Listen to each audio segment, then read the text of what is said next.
I'm Devorah Wallen, and I'd like to share my Tea for Two, my Torah thought, for 2 minutes more or less. This week is Parshas Beshalach, which means when he, meaning Paro, sent out the Jewish people from Egypt. You may recall that in last week's portion, Paro was stubborn enough, but after his own refusals, God hardened his heart further with the last 3 plagues. At the end of the Parsha, after the death of the firstborn, Paro demanded that the Jewish people leave, taking their families and flocks. And due to the rush and limited time, they baked unleavened cakes for the way. After so many losses, including his own son, Paro finally allowed the Jewish people to leave. Now in our Parsha, Beshalach. Once Paro realized what he had done, he flipped out and told all his armies to pursue the Israelites to the Yam Suf, literally the Reed Sea. Considering where the Jewish people are posed between a rock and a hard place, the people were petrified in fear with Paro and his chariots behind us and the Red Sea before us. The verses say, Vayomer Moshe laha'am, al tira'u, hisyatzvu, u'ra'u es Yeshuas Hashem, asher ya'aseh lachem hayom. Moshe said to the people, do not fear, stand by, and witness the salvation of Hashem, who is doing this for you today. Hashem yilachem va'atem tacharishun. Hashem will battle for you, and hold your peace. Be still. Vayomer Hashem el Moshe, ma titzak elai, daber el bnei Yisrael vayisau. Then the Lord said to Moshe, why do you cry out to me? Tell the Israelites to go forward. Then Hashem told Moshe, lift your rod and hold out your arm over the sea and split it, so that the Israelites may march into the sea on the dry ground. And I will stiffen the hearts of the Egyptians, so they will go in after them, and I will gain glory through Paro and his warriors, his chariots and his horsemen.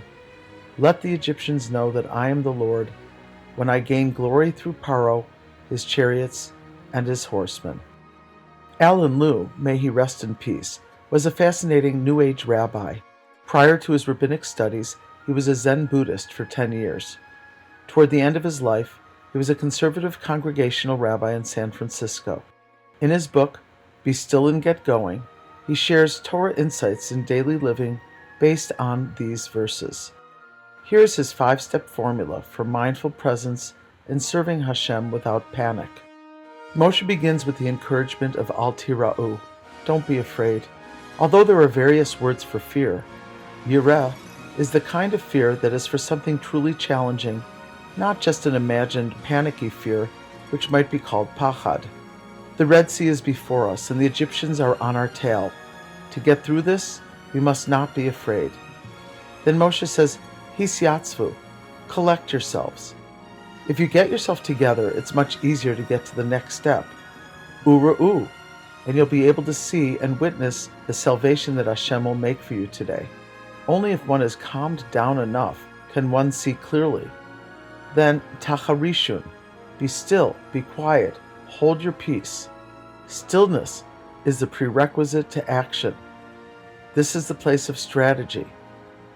Then Hashem tells Moshe to tell the people, Vayisau, just get going.